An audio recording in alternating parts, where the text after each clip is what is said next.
In the time before the Red War, the Guardians spared no mercy for the Fallen. Numerous high-ranking figures across the various Fallen houses had been taken out by the city, culminating in the death of Axis, Archon Prime, and the subsequent conclusion of the Siva Crisis. This left the House of Devils leaderless and saw the Fallen fully withdraw from their siege of the Cosmodrome for the first time in nearly 100 years. In the wake of such a catastrophic loss, it could have been expected that the Fallen would hardly be a threat to the city ever again. However, there was a wild card in play which would end up having a far greater effect on the Guardians than we could have possibly ever predicted. Uldren Sov's survival at the Battle of Saturn.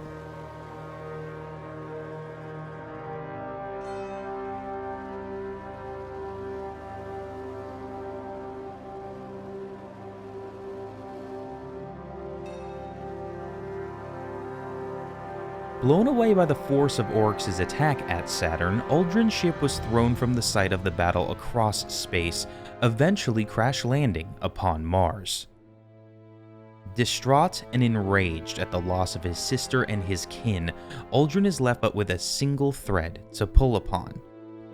A whisper in his mind from who he believes to be Morozov, but in reality, this voice was the seed of Riven's deception, which would eventually bloom into a conflict which the Guardians are still fighting to this day.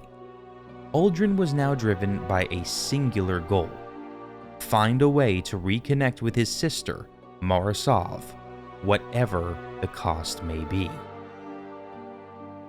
Through trickery, Riven's deception, and sheer will, Uldren eventually managed to get the attention of the fallen House of Kings and was captured and brought before their KELL, Karask. Karask saw a strange similarity between his own current situation and that of Uldren, and surprisingly not only spared Uldren, but made Uldren his herald. This was also all to Uldren's plan.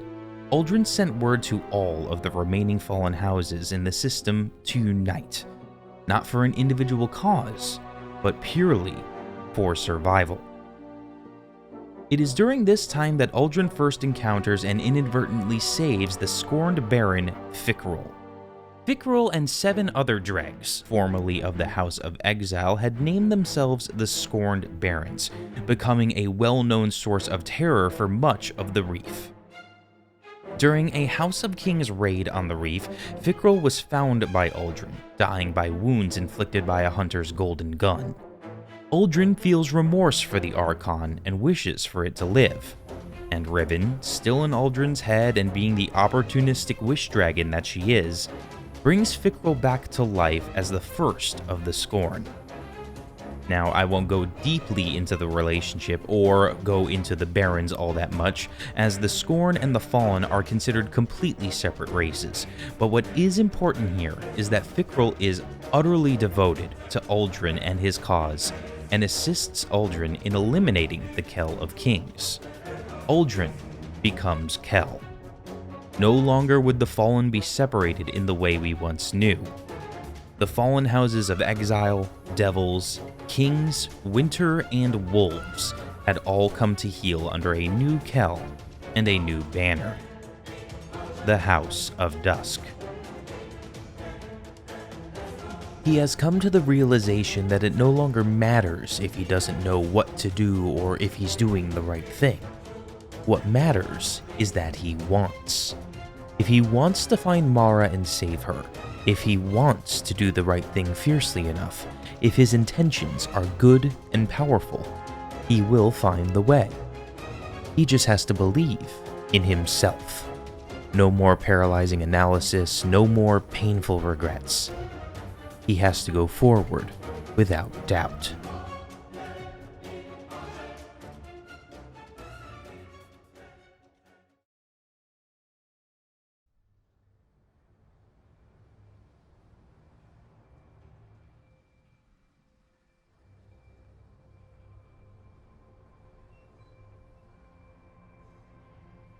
While at no time a truly prime threat during the period of the Red War, the Fallen's near-universal presence led to consistent skirmishes between the House of Dusk and every other race in the system. The city's first major offensive action taken against the Fallen was a strike ordered against a marauder named Variks. This took place on Nessus, stopping the thief from scrapping parts of Failsafe's mainframe within a section of the Exodus Black. Our most important encounter with the Fallen during this time period would occur on Titan. There, we would first encounter Mithrax, at this time a captain of the House of Dusk, as he took part in an attempted scavenging run to obtain a methane reactor. Mithrax has a rather unique history, going back to his time as a member of the House of Wolves. At that time, he had been captured but was treated with great respect by Seer Ido, the first Queen's Wrath. Seer shocked Mithrax by performing a ritualistic Fallen greeting, and went so far as to bring him into the Dreaming City. In fact, the Fallen race holds Seer Ido in very high esteem. This chamber was built for one of our most skilled archers. Her name was Sior, and she was beloved by all of us, even by the Elixni. They called her Siorix Pac Varisis, Sior the Unyielding. Years later, on Titan, Mithrax would find himself locked in combat against a fallen knight, only to be saved by the timely intervention of our guardian. Mithrax thanks us and leaves the reactor as our prize. Mithrax is reminded by us of Seer Ido's gesture, and for the first time he considers perhaps humanity is worthy of the Traveler. In the end, Mithrax chooses defection, leaving the House of Dusk. In fact, Mithrax chooses to ally himself with the Guardians, and becomes one of the few Fallen to have assisted us in our battles, joining a fire team of his own alongside a hunter and a warlock. And to them, during one mission, he proclaimed his new goal. Wolves rebel. Now, wolves extinct. This where live mind things scatter must end. I will KELL the mind open Elixni. No spider tricks, no loyal lies. Variks truths. We fight for great machine together.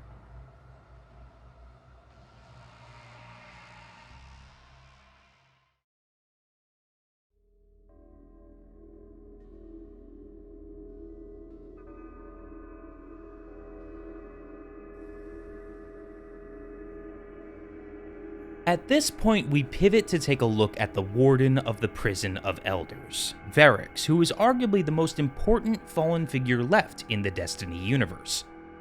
In the wake of the Battle of Saturn, control of the Awoken Information Network fell to Variks, who continued to act as an ally to the city and, of course, to the Reef. Variks was left with little choice but to sit and watch as the Red War began, unable to warn or assist the city in any way. The city was broken, the Awoken shattered, and the plans of his KELL, Marasov, may well be ruined. This feeling of helplessness and a lack of leadership would stick with Variks. In the wake of the Red War, Petrovenge and Cade 6 would begin bringing the Scorn Barons into the Prison of Elders. Variks respected Petra greatly, but she was no KELL and did not fit his image of a true leader. Doubt began to creep into Variks' mind, of what his goal was, of the power of the Traveler, of what it meant to lead, to unite. A member of the House of Judgment, it was Variks' duty to keep his people united. His fear deepened further upon receiving the news that Grask, KELL of Kings, had been killed by Fikrul and some, quote, awoken vagabond he calls father. Variks was now the last surviving member of his race to have lived during the time of the Whirlwind. The last to remember the homeworld of the Fallen. Out of a desperate need for leadership and allies, Variks managed to convince Cade to sneak him into the last city for a face-to-face meeting with Zavala, pleading for assistance to be sent to the Reef. In Zavala, he saw a much more trustworthy figure, a true leader, and instinctually he chose to circumvent Petra's denial for assistance from the Vanguard. The Vanguard, and really more specifically Cade 6, would be tasked to hunt down Fikrul and this, quote, awoken vagabond. The seed of doubt was not erased from Variks' mind, however.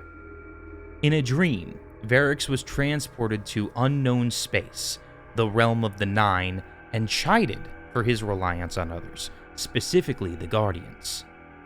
Within this vision, he saw a rebirth occur, strength returning to him, power at his fingertips. Leadership. Cade and Petra soon returned to the prison with Fikrul and Uldren in tow. It was the first time Uldren had returned to the reef since before the Battle of Saturn, and had by this point gone outright insane, speaking to invisible figures. In Petra, despite her ability to bring Uldren to justice, Variks once more saw shame and unease, again traits unbefitting a leader to him. And for the very first time, Variks was unsure of what to do next. The ether escaping from Fikrul was a poison, not the lifeblood of the Fallen, and the brother of his KELL had clearly lost his mind. In a last desperate attempt to cure Fikrul, and at the behest of a seemingly coherent Uldren, Variks chose to experiment with the power flowing from Fikrul by combining it with pure ether. It was here Variks discovered the true nature of dark ether, the life-giving force which could raise the Fallen around him into new, easily controlled pawns, members of the Scorn. And so Variks made a choice. Creating a false security malfunction, Variks allowed every cell in the Prison of Elders to open. He secreted his way through hidden passages to a ship he had hid, stocked with every bit of ether he could gather. Before leaving, he left 2 final recorded messages for those in the prison, one in High Speak, the ancient language of the House of Judgment, and another through his voice synth. They call me betrayer, I who was most loyal. They do not think I hear the words. Bug. Insect. He paused. Fallen. I hear the words. House Judgment always hears. No choice. To keep the houses together. He paused again as he reached the bridge of his ship. Judgment always hears. The great machine stood in judgment. Eliksni fell to fighting, fell to hate. Emotion caught in his voice. Cannot stomach this hate. Nowhere else to go. No one else to be here. He drew himself up to his full height. And so I become Variks, the KELL, House Judgment Envoy to the Eliksni people. No choice, he repeated, chuckling deep in his throat. His voice was calm. Eliksni must rise, yes. Variks, through a sense of unyielding loyalty to his cause and his people, proclaimed himself KELL and fled the Prison of Elders. In doing so, he unknowingly set off a chain of events which would result not only in the death of Cade 6, but the rise of Riven and, by proxy, Savathun. No single action in the Destiny universe has had the same ramifications as Variks' claim to the title KELL of KELLS.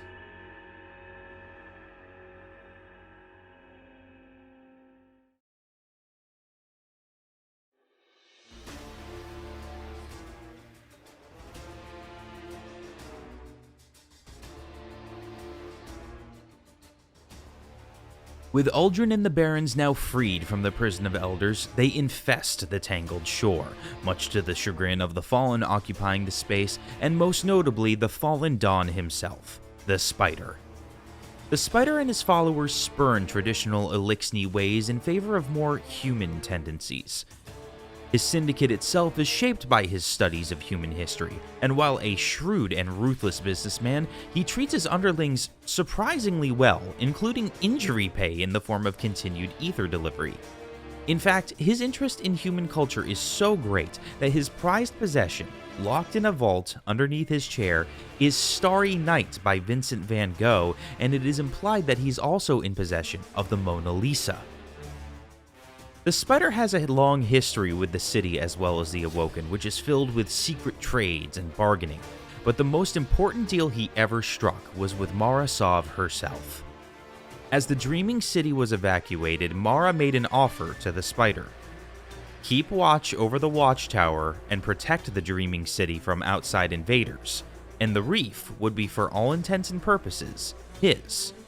Now with that promise currently in jeopardy, and also seeing the opportunity to have a guardian in his debt, the Spider and his syndicate would prove to be invaluable allies in the hunt for Uldren and his barons, helping us track them down one by one while regaining his old territories at the same time. In running his operation as a crime syndicate, the Spider naturally made many enemies. One of these enemies would turn out to be his own brother and former business partner, Variks. Variks despised the Spider's interest in humanity as well as his direct dealings with the city and the reef. Eventually captured by the forces of the Spider, Variks would then be sent away to the reef to be thrown into the prison of elders. However, thanks to the outbreak caused by Variks, Variks and many other notable Fallen would escape, wreaking havoc across the system. Variks takes the title Lost to None, and along with his own newly formed terrorist syndicate, KELLS Scourge, eventually comes across Perfect Plunder, Gofanin Forge on Nessus. Now aware of the weaponry of the Black Armory, Variks and his forces spread throughout the system in search of new forges. As Variks begins to harass the Spider's territories, the Spider reveals the location of the Black Armory to our Guardian, to both better arm us as well as thrust us into the conflict between the two syndicates. Variks then sends the Prime Servitor of KELLS Scourge, Insurrection Prime, to occupy a quarantine portion of the last city, which turns out to be the hidden location of the main Black Armory vault. Ada 1 implores the Guardians to secure the vault, resulting in a full raid team infiltrating the quarantine zone and killing Insurrection Prime, despite its massively armed mech frame. Now, desperation setting in, Variks launches a direct assault on the Niobe labs, seeking to gather components for a mobile forge to further upgrade his firepower. But despite his best efforts, including the use of a fully custom-built Fallen Walker during his final attack, Variks would fall at Bergusia Forge, effectively marking the end of KELLS Scourge.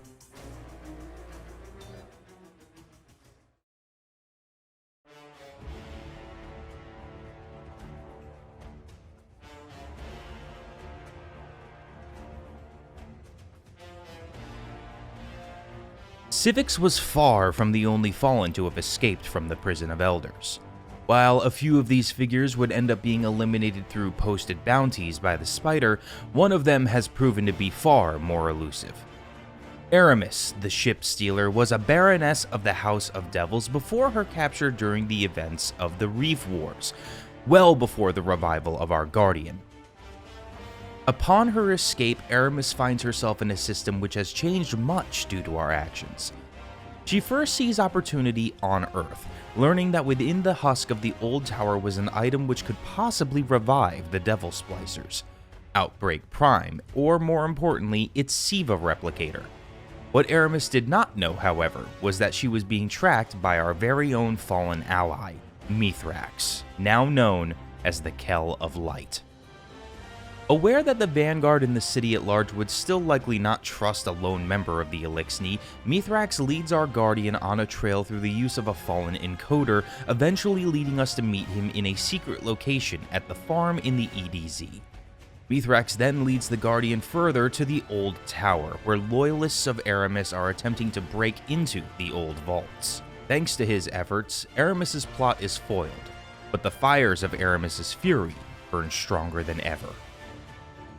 After this failure, Eramis led her remaining forces on an expedition of a section of the reef known as Niflheim, where she has apparently come into the possession of a, quote, highly dangerous artifact or entity. More importantly, it has been reported that Variks has been seen along with Eramis, but whether as an ally or as a prisoner is not currently known. Either way, it means that Eramis is now in possession not only of a new powerful artifact, but the largest ether reserves in the entire system. Eramis has since taken up residence of Europa, one of the moons of Jupiter and home to the long-lost Deep Stone Crypt. Out of pure hatred for both humanity and the Traveler, Eramis has chosen to take up the powers of the very forces which led her people to near extinction. She has crowned herself KELL of the House of Darkness.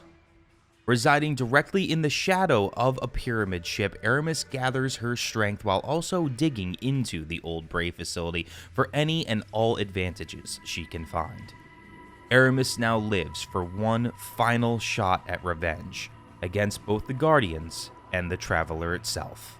Exactly what her powers are and what the darkness has offered to her have yet to be seen, but no KELL before her has been offered this same gift of strength. For the first time since the Siva crisis, the Fallen have become one of the prime threats in our system. Europa awaits, and on it, a harbinger of all the evils we fear.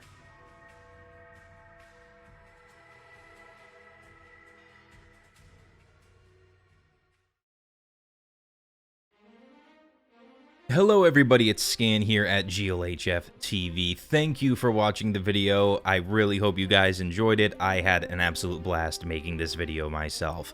Real quick, I'd like to give a shout out to a few specific people. Buzzword, Call Me Bambi, and Insane, members of the Gilded Guild on Discord, were absolutely instrumental in helping me get some of the shots for this video, so thank you to you three for helping me with that. Especially the Mithrax stuff, you guys saved my life on that. As well as I'd just like to give a shout out to the entire Gilded Guild, the Destiny the Game Discord channel, as well as Destiny Lore Discord channels. They have been instrumental in helping me get this video done, so thank you to numerous people across those different Discord channels for helping me with information, shots, pictures, everything. This video would not have happened without them. If you enjoyed this video, please do consider giving it a like, and please do consider subscribing to GLHF TV. This is the first time I've done a video like this in almost 2 years, and I loved doing it, and I really want to keep doing it even more, and that relies entirely upon your support. So please drop a sub, like the video, and thank you again for your support, everybody. This has been Scan at GLHF TV.